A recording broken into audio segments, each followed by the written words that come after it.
காளிகேசம் போனோம்னு சொல்லிட்டு ரொம்ப நாளாவே பிளான் போட்டுட்டு இருக்கோம். போக முடியல. திடீர்னு ஒரு ஸ்பாட்டா என்ன பண்ணோம், இன்னைக்கு கிளம்பிடுவோம் அப்படின்னு சொன்னதும் எல்லாரும் ஓகே மாதிரி ஆயிடுச்சு. ரெடி ஆயிட்டோம். ஸோ இப்போ அங்கதான் கிளம்பிட்டு இருக்கோம். போகும்போது எப்படி இருக்குன்னு காட்டுறேன். நான் எதுவுமே பிளான் இல்லை, போகும்போது தான் தெரியும் நல்லா இருக்கா நல்லா இல்லையா என்னென்ன இருக்கு. நான் இது வரைக்கும் போனதில்லை.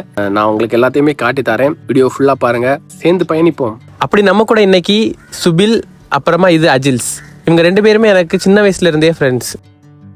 காலையில் பெஞ்ச மழைனால இன்னைக்கு கிளைமேட் ரொம்பவே சூப்பராக இருக்குது. நீங்கள் பார்த்தீங்கனாலே தெரியும், ரெயின்போ எல்லாமே வந்திருக்கு. சும்மாவே கன்னியாகுமரி ஃபுல்லாக பச்சை பசேல்னு தான் இருக்கும். இன்னைக்கு காலையில் வேற மழை பெஞ்சிருக்கு. நாங்கள் போகிற வழி ஃபுல்லாகவுமே அதை ரசிச்சுட்டே போனோம். சுற்றி எந்த பக்கம் பார்த்தாலுமே ஒரே க்ரீன். இப்போ நாங்கள் எந்த ரூட் வழியாக போயிட்டு இருக்கோம் அப்படின்னா, களியங்காடு அப்படின்னு ஒரு ஏரியா இருக்குது, அதாவது பார்வதிபுரம் பக்கத்தில். அந்த ரூட் வழியாக நாங்கள் போயிட்டு இருக்கோம். அதாவது இறச்சக்குளம்னு சொல்லுவாங்க, அந்த ரூட் வழியாக போயிருக்கோம். ஸோ அந்த ரூட் கொஞ்சம் நல்லா இருக்கும். வீட்டிலேருந்து கிளம்பி 10 நிமிஷம் தான் ஆச்சு. ஆனால் இப்போவே பார்க்குறதுக்கு டூரிஸ்ட் பிளேஸ் மாதிரி தான் இருக்குது. ஆக்சுவலாக இன்னுமே நம்ம போகலை. நம்ம போகிறது ஒரு டீப் ஃபாரஸ்ட்டுக்குள்ளே, அதில் இன்னும் அழகாக இருக்கும். ஸோ வீடியோ ஃபுல்லாக பாருங்கள். இந்த மலை இங்கே ஆரம்பித்து மகாராஷ்டிரா வரைக்கும் ஒரு தொடராக போகுது. கன்னியாகுமரி மாவட்டம் இவ்வளோ அழகாக இருக்கிறதுக்கு ஒரு முக்கியமான காரணம் இந்த மேற்கு தொடர்ச்சி மலை தான். அப்படி நம்ம ஒரு வழியாக ஃபாரஸ்ட் செக் போஸ்ட்டை ரீச் பண்ணிட்டோம். இந்த ஜங்ஷன் ரைட் எடுத்து உள்ளே போகணும். நீங்கள் பார்த்தீங்கன்னா அங்கே செக் போஸ்ட் இருக்குது. சரி, மார்னிங் பிரேக்ஃபாஸ்ட்டை இங்கேயே முடிச்சிடலான்னு ஒரு ஹோட்டலுக்கு வந்துட்டோம். ஏன்னா இதுக்கு மேலே நம்ம ஃபோனில் டவர் கிடைக்காது, நம்மளால பே பண்ண முடியாது. ஆளுக்கு 2 தோசை, சாம்பார், சட்னி, ஆம்லேட் சாப்பிட்டாச்சு. இங்கே தான் போகிறோம். உள்ள என்ட்ரியான கொஞ்ச நேரத்திலேயே ஒரு பாலம் வந்துச்சு. இந்த பாலம் ட்ரெயின் போறதுக்காகவோ இல்ல பைக் போறதுக்காகவோ இல்ல, தண்ணி கொண்டு போறதுக்காக கட்டின பாலம். இது மட்டும் இல்ல, இதே மாதிரி கன்னியாகுமரியில நிறைய பாலங்கள் இருக்கு. நீங்க பாத்தீங்கன்னா தெரியும், அப்படியே காடு ஸ்டார்ட் ஆயிடுச்சு. இனி அப்படியே கொஞ்சம் வீடு கம்மி ஆயிரும். சூப்பரா இருக்கு. உள்ள போக போக அப்படியே அந்த கிளைமேட், அந்த லொகேஷன்லாம் பாக்குறதுக்கு அவ்வளவு அழகா இருக்கு. வரிசையா ஒவ்வொரு விலங்கா நம்மள வரவேற்று உள்ள அனுப்புனாவ. கீரிப்பாறை அப்படின்னு ஒரு லொகேஷன் ரீச் பண்ணிருக்கோம். இங்க இருந்து ஃபுல்லாவுமே ரப்பர் எஸ்டேட்டா தான் இருந்துச்சு. அப்போ திடீர்னு என் ஃப்ரெண்டு, இல்லை இடது பக்கம் பாருங்களேன் அப்படின்னு சொன்னோம். நாங்கள் அப்படியே ரோட்டில் வந்துட்டே இருந்தோம். திடீர்னு இடது பக்கம் திரும்பி பார்த்தா ஒரு பெரிய, நீங்களே பாருங்க, இதுதான் பெருஞ்சாணி டேம். கன்னியாகுமரியில் இருக்கிறதுலயே 2வது பெரிய டேம். நம்ம இப்போ அந்த டேமோட இன்னொரு எண்டில் இருக்கோம். அந்த டேமுக்கு பக்கத்திலேயே கீரிப்பாறை போலீஸ் ஸ்டேஷனும் இருந்துச்சு. அதை தாண்டி அப்படியே போகும்போது இன்னொரு செக் போஸ்ட் இருந்துச்சு. இந்த செக் போஸ்டுக்குள்ளதான் காட்டு விலங்குகள் எல்லாம் வரும் அப்படின்னு சொல்லுவாங்க. அங்க ஒரு கவுண்டர்ல டிக்கெட் போட்டோம். ஒரு ஆளுக்கு 30 ரூபாய், ஒரு வண்டிக்கு 20 ரூபாய், கேமரா கொண்டு போனா 50 ரூபாய். யானை, புலி, கரடி அப்படி ஏதாவது வருமா அப்படின்னு சொல்லி கேட்டுட்டு இருந்தோம். அவர் இல்ல, இருட்டுனதுக்கு அப்புறமா தான் வரும், அதனால 3 மணிக்கு உள்ள நீங்க வந்துருங்க, 3 மணியோட க்ளோஸ் ஆயிரும் அப்படி சொல்லிட்டு இருந்தாரு. எங்களுக்கே சர்ப்ரைஸா தான் இருக்கு. அதனாலதான் திடீர்னு கேமராவை ஆன் பண்ணி நான் உங்களுக்கு காட்டுறேன். ஆனா அழகா இருக்கு. போற வழி ஃபுல்லாமே சூப்பரா இருக்கு. பாப்போம் அங்க என்ன எல்லாம் இருக்குன்னு பாப்போம்.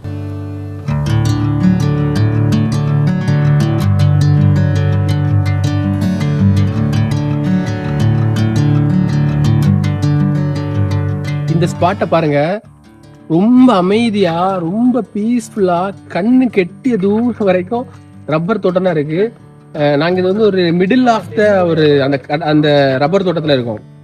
ஒரு கிட்டத்தட்ட ஒரு 2-3 கிலோமீட்டருக்கு இதே மாதிரிதான் இருக்கு. ரொம்ப அமைதியா, ஏதோ நம்ம மட்டுமே இருக்கிற மாதிரி இருக்கு. ரொம்ப பீஸ்ஃபுல்லா இருக்கு. ஆக்சுவலா இன்னும் சுத்தி இருக்குல்ல இந்த ரப்பர் மரம், இந்த ரப்பர் மரத்துல இருந்து வர பால்ல தான் நம்ம யூஸ் பண்ற ரப்பர் எல்லாமே எடுப்பாங்க. எங்க வீட்டுல இருந்து மொத்தம் 40 கிலோமீட்டர். நாங்க கிட்டத்தட்ட 30 கிலோமீட்டர் கிராஸ் பண்ணிட்டோம். உண்மையை சொல்லணும்னா போற வழி ஃபுல்லாவுமே நம்ம என்ஜாய் பண்ணிட்டு போற மாதிரி தான் இருக்கு. எப்படி நம்ம ஊர்ல வில்லேஜ் ஆஃபீஸ், பஞ்சாயத்து ஆஃபீஸ் எல்லாம் இருக்குமோ, அதே மாதிரி இந்த காட்டுக்குள்ளேயுமே இங்க இருக்கிற மக்களுக்காக குட்டி குட்டி வசதிகளுக்கான போஸ்ட் ஆஃபீஸா இருக்கட்டும், வில்லேஜ் ஆஃபீஸா இருக்கட்டும், சின்ன ஒரு மெடிக்கல் சென்டரா இருக்கட்டும், எல்லாமே இருந்துச்சு.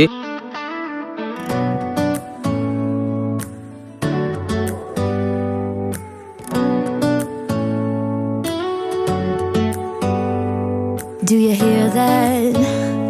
My sanity about to break. அப்படியே கொஞ்ச நேரத்துல ஒரு பாலம் வந்துச்சு.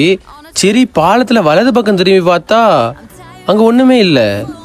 சரி, சவத்த இடது பக்கம் திரும்பி பாப்பமேன்னு பார்த்தா இதுதான் அந்த பெருஞ்சாணி டேம் சொன்னேன்ல, அந்த டேம்ல இந்த காளிகேச மாத்துல தண்ணி போய் சேர்ற ஒரு இடம். அது சரி, உனக்கு அந்த பைக்ல தனியா வர ஒரு மாதிரி இருக்கா? சரி, ஒண்ணு இல்லை. நான் இப்போ அதனால கொஞ்ச நேரம் அஜில்ஸோட பைக்ல நான் டிராவல் பண்ண போறேன். சுபில் இப்போ தனியா வர போறான். மூஞ்சி இப்படிதான் பாத்துருக்கேன். அப்படியே வந்துட்டு இருந்த எங்களுக்கு ஒரு சின்ன கன்ஃபியூஷன். என்னன்னா, ரோடு 2ஆ பிரிஞ்சு வலது பக்கம் இடது பக்கம் அப்படி பிரிஞ்சுது. அதுல யானைக்கு படம் வேற போட்டிருந்து. எங்களுக்கு எந்த பக்கம் போய் இப்படி மாட்டிப்போன்னு தெரியாம அப்படி யோசிச்சு முழிச்சிட்டு இருந்தோம். அப்பதான் என் ஃப்ரெண்டு சொன்னான், அது வந்து மாறாமலைன்னு ஒரு போற இடம், அதுக்கு நம்ம புற வரலாம், இப்ப காளிகேசத்துக்கு இடது பக்கம் போவோம் அப்படின்னு முடிவு பண்ணி இடது பக்கம் போக ஆரம்பிச்சோம். ஆக்சுவலா இங்க இருக்கிற எல்லா ரப்பர் மரத்துக்குமே கவர்மெண்ட் தான் பால் எடுப்பாங்க.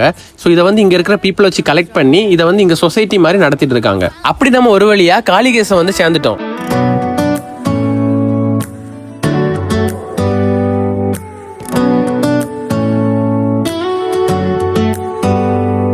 Do you hear that? My sanity about to break while everyone I know's out on a trip, on a boat, on a...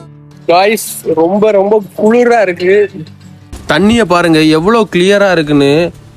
நான் என் வாழ்க்கையில இப்படி ஒரு கிளியரான தண்ணியை நான் பார்த்ததே இல்லை. உள்ள கிடைக்க கல் எல்லாமே நமக்கு வெளியிருந்து பார்த்தாலே தெரியுது. ஒரு நிமிஷம், இதை பார்க்க தான் நம்ம இவ்வளவு தூரம் டிராவல் பண்ணி வந்தோமா? காளிகேசம் எப்படி இருக்கு? ஆக்சுவலா இதுதான் இவ்வளவுதான் நான் நினைச்சோம். ஆனா வந்து இந்த ஆறுக்குள்ள இறங்கின அப்புறம் வந்து அந்த ஃபீல் தெரியுது. ஒரு மாதிரி எல்லாமே வந்து பவளப்பாறை மாதிரி இருக்கு. நான் வந்து இதை வந்து இந்த போனை தண்ணிக்குள்ள முக்கி தண்ணி எவ்வளவு கிளியரா இருக்குன்னு காட்டுறேன். தண்ணிக்குள்ள இருக்க மீன் எல்லாம் காட்டுறேன். போன் எப்படி ஒர்க் ஆகுமா தெரியல, நான் காட்டி தரேன். சரியா? ஓகே.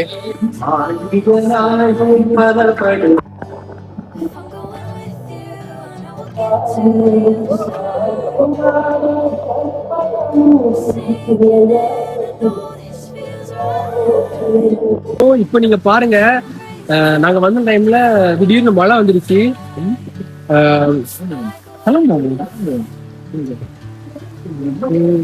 காளிகேசம்ல வந்து மழை வந்துச்சுன்னா திடீர்னு ஃப்ளட் வந்துடும் சொல்லுவாங்க. பாப்போம் ஃப்ளட் வருதா அப்படின்னு.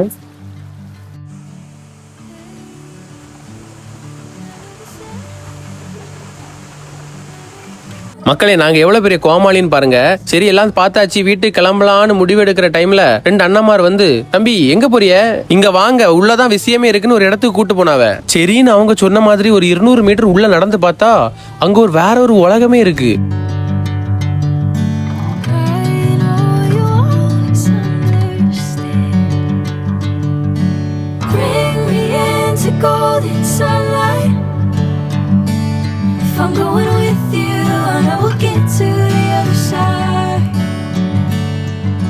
இப்ப நீங்க பாத்தீங்கன்னா தெரியும் எவ்வளவு கிளியரா இந்த தண்ணி இருக்குன்னு.